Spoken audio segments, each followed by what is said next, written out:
Welcome to the video talking about maintenance of your flute.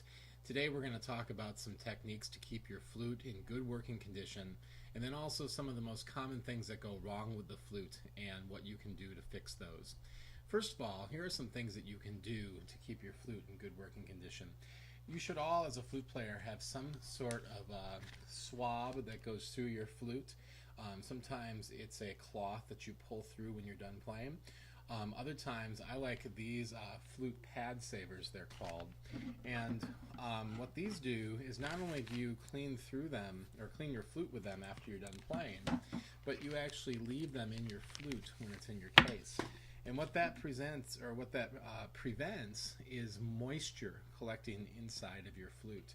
So when I am done playing, I can just take my flute and I can put this pad saver and just keep it in here, in the case. And that's going to take all that moisture when I'm done playing and soak that up so it doesn't cause the pads to wear down. So then when I get ready to play, I can just take that out. Now I also have, some of these come with another little section here that you can clean the head joint with here, and also the foot of your flute, okay? And you can just leave that in one of those sections too, for storage, okay? So these are really convenient. The other version of this is you have these flute cleaning rods that you can take a little piece of cloth and string through, like a threading the needle here, and you can then take that. Now I don't have a little cloth attached to this right now, but we can take that through and collect that moisture right when you're done playing. And then you can actually keep that cleaning rod inside your flute as well, just like we were doing with the pad saver. So that's really highly recommended every time you get done playing your flute, to clean out that moisture in there. Another thing then to do is, some of you might want to get a polishing cloth. Now I don't have one here right now, but you can get a polishing cloth that helps keep the flute nice and shiny. And you can also just use a regular cloth too. What you don't want to do is spray cleaning solutions and things like that on here.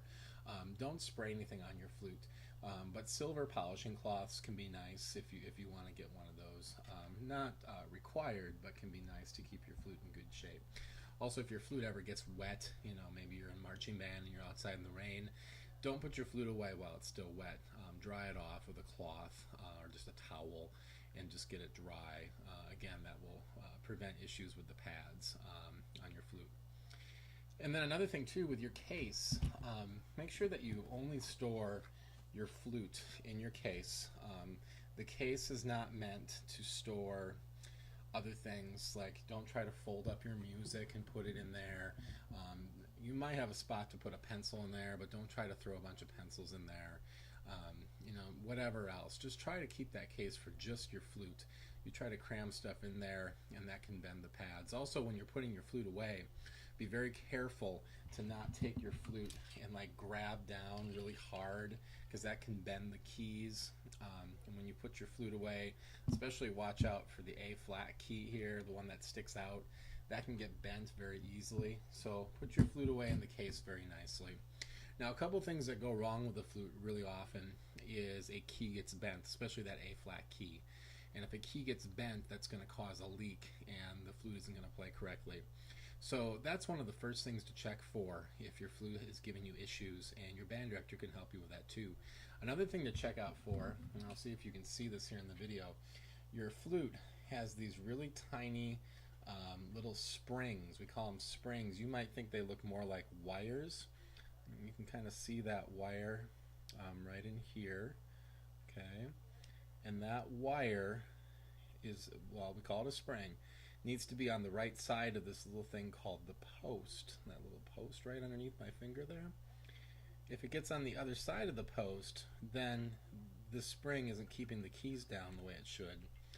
And then we have issues, again, with keys not going down when they're supposed to, and air leaking and your notes won't sound right.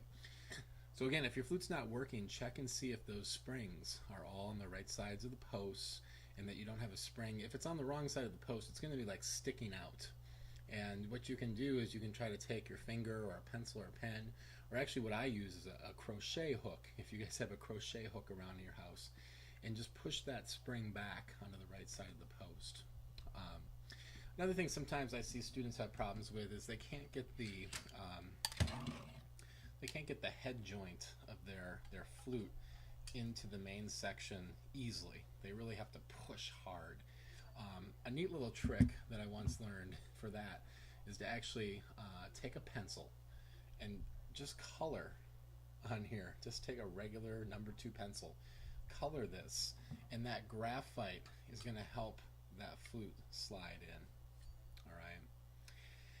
Of course, sometimes you have a bigger issue that you or even your band director can't fix, and then we can send it into a repair shop.